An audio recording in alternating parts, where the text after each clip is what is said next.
Assalamualaikum warahmatullahi wabarakatuh. Saya di sini akan mereview jurnal Tindak Pidana Korupsi sebagai Kejahatan Luar Biasa.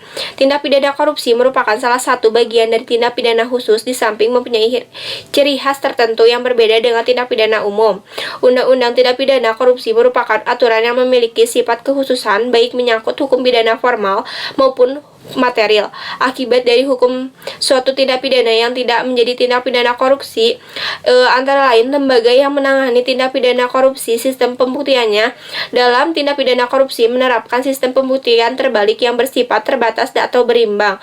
Dari segi pemindahannya, tujuan penulisan ini adalah untuk mengetahui bagaimana implikasi penanganan perkara atau suatu tindak pidana sebagai tindak pidana korupsi.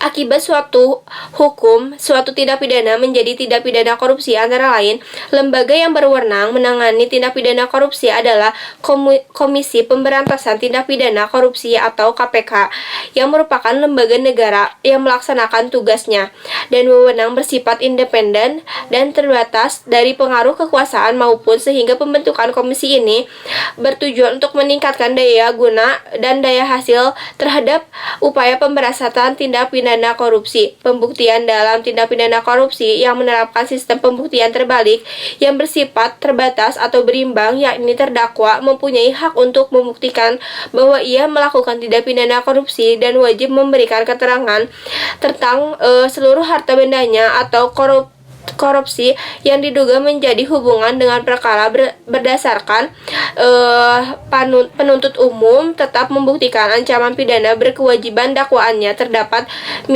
minimum khusus pidana, denda yang lebih tinggi, dan uang pengganti serta ancaman pidana mati yang merupakan pemberatan pidana. Sekian, wassalamualaikum warahmatullahi wabarakatuh.